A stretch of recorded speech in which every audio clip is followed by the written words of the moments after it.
Hi,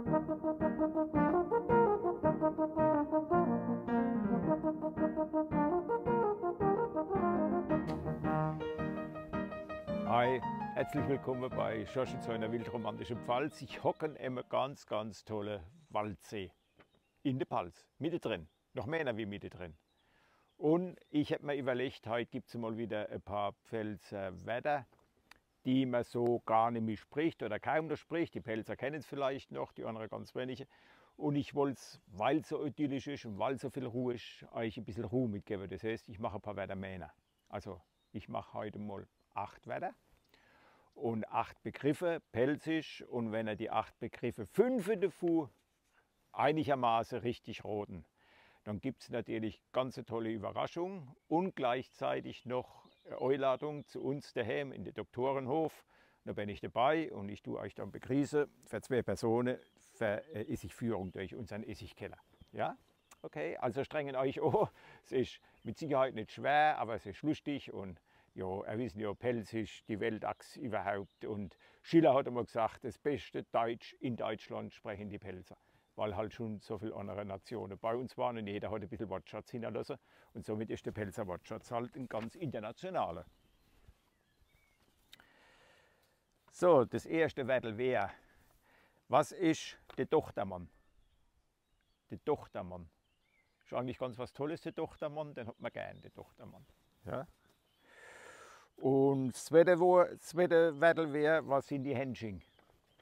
Was sind Hensching? Hensching brauchen wir jetzt nicht mehr. Hensching ist rum, aber Hensching haben wir lange gehabt. Ne?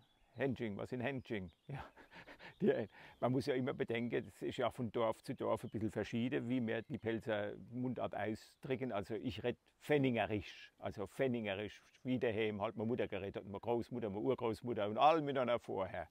So, und was ist das dritte? Das wären dann zu fragen, was sind Konstrauben? Was sind Konstrauben? Konstrauben. Ganz was Gutes, ganz was Tolles. Und was ist ein Zuckerschnut? Ach Gott, ist das wahrscheinlich, das ist ein Zuckerschnut. Ne? Wann hört man das schon einmal, du Zuckerschnut? Ne? Ja. Und was sind Ameisen? Ameisen. Ameisen hat man gern. Ameisen braucht man in der Natur. Ameisen sind ganz wichtig. Und was versteht man unter mach mir keine Wiese Matente? Mach mir bloß keine Wiese Matente, hat meine Mutter alles gesagt zu mir, als ich fortgegangen bin. Ja, bleib mal brav und mach mir keine Wiese Matente. Oder was ist der Gickelstille? Wo man zu ihm sagt, du der Gickelstille. Was ist denn der Gickelstille? Ja. So, das sind jetzt. Ah ne, ich habe noch eine Zahl, das waren erst 7, ich habe gesagt 8. Ganz was Tolles. Was ist ein Brotwurstfilzel? Brotwurstfilzel. Brotwurstfilzel, Brotwurstfilzel. Ohne Neue, ohne Woi dazu. Ach Gott, ist das was Gutes. Brotwurstfilzel, ohne Woi, das ist was Besonderes. Ja? So, ich glaube, ich habe mich vorhin ein bisschen versprochen. Also 8 Wörter sind es insgesamt. Wenn 5 davon einigermaßen richtig ist, dann kommst du mit in die Auslosung. Und wir losen natürlich, weil immer mehr der Leute auch gerne mitmachen. Das freut mich ja wahnsinnig, dass überhaupt die Pelzer Sprache und die Muttersprache auch wieder gerettet wird. Und das Fehlheitssachen, das finden sie toll. Und wir haben sogar Leute vom Ausland, die kein Pelzer Wort verstehen und probieren einfach das zu roden. Also, wenn 5 einigermaßen richtig sind, dann kommen wir quasi in die Großtrommel und dann tut mein Enkelchen einen Reis ziehen und der gewinnt dann. Ne, ist ja logisch. Allerhopp. Ich hoffe, ihr könnt es gut roden. Ich wünsche euch viel Erfolg. Schreiben wir und ja, bis dann demnächst. Ja, und hoffentlich gewinnen. Das sehen wir uns ja im Doktorenhof.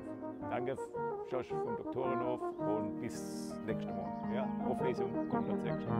Tschüss, servus.